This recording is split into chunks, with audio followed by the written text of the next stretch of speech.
안녕하세요. 여러분의 구강 건강을 서포트하는 차원TV 이은영 원장입니다. 오늘은 소아교정, 유치교정, 어린이교정 이렇게 많은 이름으로 불려지는 성장교정에 대해서 말씀드릴 거예요. 만 4, 5세 정도부터 만 14세 정도까지 교정할 때 성장교정이라고 부를 수 있습니다. 이 영상의 가장 핵심적인 메시지인데 우리 어른들이 하는 교정은 치열을 바르게 하고 교합을 좀 정상적으로 형성하고 이런 데 목표가 있어요. 그런데 우리 어린이들이 하는 교정, 성장교정은 목표가 거의 80%는 위턱과 아래턱을 예쁘게 커나가도록, 그래서 나중에 뼈 수술 같은 거 안 하고 발치 교정 같은 거 최대한 줄이는 데 목표가 있어요. 한마디로 성장 교정으로 성장 패턴을 올바르게 형성해 주는데 그 목표가 있는 것이죠. 그럼 도대체 어떤 시점에, 어느 시점에 우리 아이들의 위턱과 아래턱이 제대로 성장하는지 확인하고 또 치료가 필요하다면 치료를 시작해야 할까? 보편적이고 평균적으로 말씀드릴 수 있는 시기는 위에 앞니 영구치 2개가 이렇게 나왔을 때, 그때 치과에서 바로 검진 받으시면 돼요.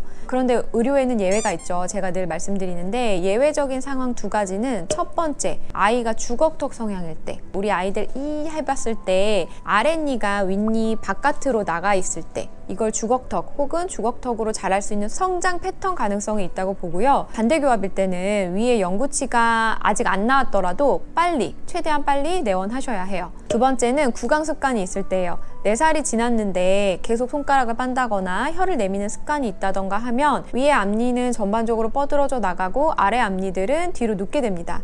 이건 치열상의 문제뿐만 아니라 골격적으로도 영향을 줘요. 사진에서 보시는 것처럼 아래턱은 매우 무턱처럼 보이게 되고 위턱은 돌출감이 있는 것처럼 나오는데, 사실 구강 내를 들여다보면 이렇게 앞궁이 앞부분으로 이렇게 길쭉해지면서 왼쪽으로는 좁아지고 앞으로 쭉 나오게 됩니다. 정리하면 일단 대부분의 경우는 위에 앞니 영구치가 나왔을 때 치과에서 검진 받으시면 좋다. 그리고 이 시기보다 더 빨리 검진을 받아야 하는 경우가 있는데, 그때는 2가지.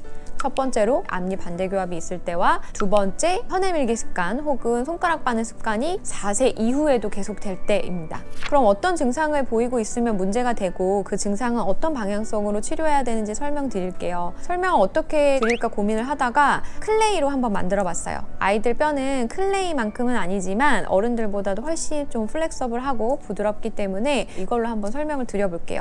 자, 첫 번째 케이스는 주걱턱입니다. 나중에 되면은 알아서 잘 자라지 않을까 싶은데 겉에서 그냥 얼굴만 봤을 때는 이렇게 나온 느낌이 전혀 없었더라도 반대교합을 가진 상태로 윗니랑 아랫니가 거꾸로 물리는 상태로 계속 자라면 주걱턱의 패턴으로 성장을 할 수가 있어요. 이렇게 거꾸로 물리는 게 주걱턱이죠. 아래 앞니가 위 앞니 바깥으로 나와 있습니다. 그런데 우리 위턱의 입장이 돼봐서 한번 생각을 해볼게요. 앞으로 나가고 싶고 더 잘 자라고 싶어도 아래 앞니가 장애물처럼 막고 있으니까 잘 자랄 수가 없어요. 아래 앞니가 위턱이 자라는 것을 막고 있기 때문에 성장 패턴이 주걱턱으로 바뀌어 버리는 거예요. 원래는 위턱과 조화롭게 서로 맞춰주면서 자라야 하는데 위턱이 덮지 않고 아래턱은 가이드해줄 방향성이나 자라는 정도를 알려줄 이정표가 없으니까 더 앞으로 잘 뻗어 나가거나 비대칭적으로 성장을 할 수 있거나 합니다.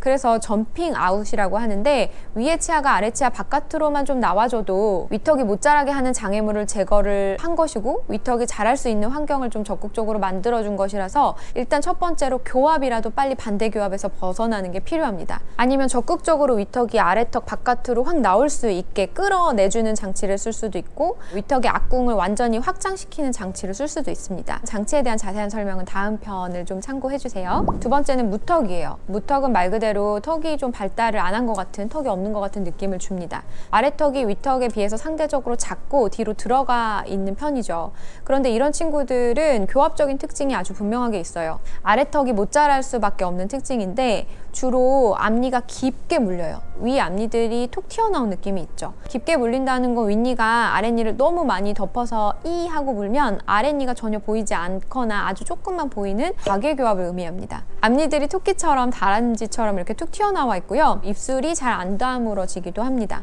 자, 그럼 이런 경우에 아래턱은 앞으로 좀 나와주면서 성장이 잘 되어야 하고 위턱이 너무 앞으로 나왔다면 뒤쪽으로 들어가야 하거나 그 위치 그대로 있어야겠죠. 그런데 아래턱은 지금 위턱 안에 완전히 갇혀 있어요. 그러면 아래턱이 성장하고 앞으로 나갈 수 없게 위의 앞니들이 장애물처럼 작용하는 것이거든요. 깊게 물리는 이 원인을 빨리 파악을 하고 앞니쪽 교합관계를 개선을 한 다음에 그러면서 같이 아래턱을 앞으로 좀 끌어내줍니다. 한마디로 장애물도 제거하고 아래턱이 앞으로 나올 수 있는 힘도 같이 주는 방향으로 치료해요. 이렇게 교합관계를 개선해주면 아래턱도 더 힘을 내서 앞으로 나올 수 있고 교정 시에 아래턱을 앞으로 나올 수 있게 도와주는 장치를 씁니다. 옛날에는 뭐 허브스트 장치 이런 걸 썼는데 요새는 인비절라인이나 아니면 프랑켈2 장치를 쓰기도 하고요. 액티베이터 장치를 쓰기도 해요. 세 번째는 구강 습관이 있을 때예요. 아이들이 4살이 넘었는데도 계속해서 손가락을 빨거나 혀를 내밀면 앞니가 벌어지는 개방교합이 생기는데요. 그냥 앞니만 벌어지는 치아 문제가 아닌가? 이렇게 생각하실 수도 있어요. 하지만 그렇지가 않습니다. 뼈에도 영향을 줘요. 윗턱은 점점 좁아지면서 앞으로 나오고 아래턱은 뒤쪽으로 후퇴되고 못 자라고 아래 치아는 뒤로 눕는 증상이 치아뿐만 아니라 윗턱과 아래턱의 성장에도 올바르지 못한 방향으로 변하게 됩니다. 따라서 이런 습관이 계속 진행이 된다면 우리 아이들이 윗턱과 아래턱이 커가는 데 영향을 주시는 것이라고 생각하고 바로 치료에 들어가시는 것이 좋습니다.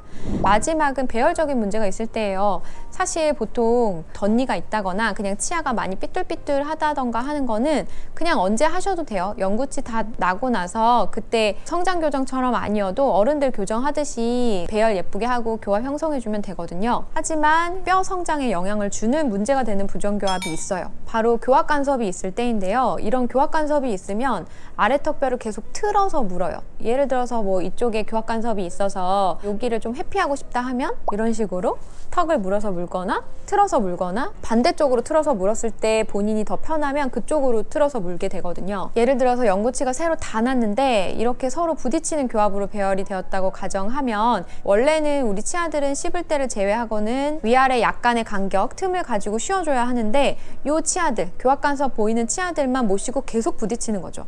그럼 이 치아들은 부딪힘을 피하려고 노력하는 게 우리 뇌의 반응이라 이 부딪힘을 피할 수 있는 방향으로 아래턱을 틀어져 무는 습관이 생깁니다. 그럼 아래턱 성장 패턴은 틀어져서 무는 그대로 가요. 그래서 이런 교합 간섭들은 없는지 체크해 주시는 게 좋죠. 아래턱 안면 비대칭 원인으로 작용할 수 있으니까요. 오늘은 꼭 부모님들이 우리 아이들에게 뼈 성장에 있어서 반드시 체크해야 되는 리스트들을 좀 말씀을 드렸는데요. 이 증상들을 그럼 과연 어떤 방식으로 어떤 방법을 이용해서 교정을 하면 좋을지에 대해서는 다음 영상에서 제가 좀 알려드리도록 할게요. 다음 구강건강 이야기에서 만나요. 안녕.